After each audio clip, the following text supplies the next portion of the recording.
Hello mga karuni, nandito tayo ngayon sa Manila North Cemetery at binisita natin ang ating mga mahal sa buhay.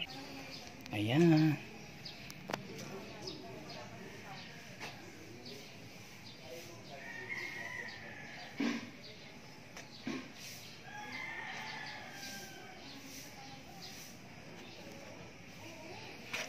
Ayan, nakapag-tirik na rin po tayo ng mga kandila guys. Okay, ayan.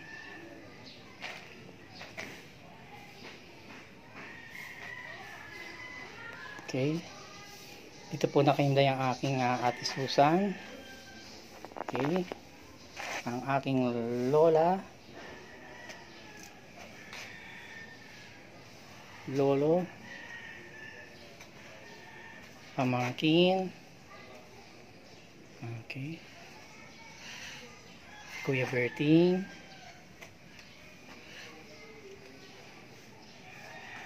Tito Juanito.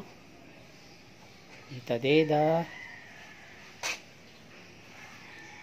At dito rin po nakahinday iba naming pamangkin. Ayan po.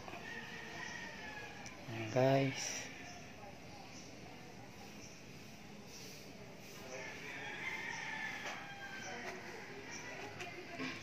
Yan, napinturahan na po siya guys. Yan.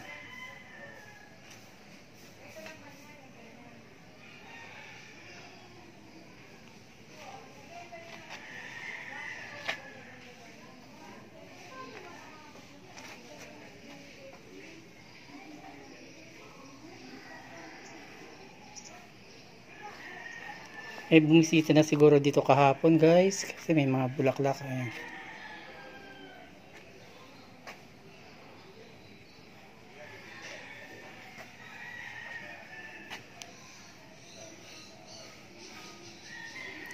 Okay, hanggang dito na lang po muna tayo guys. Okay.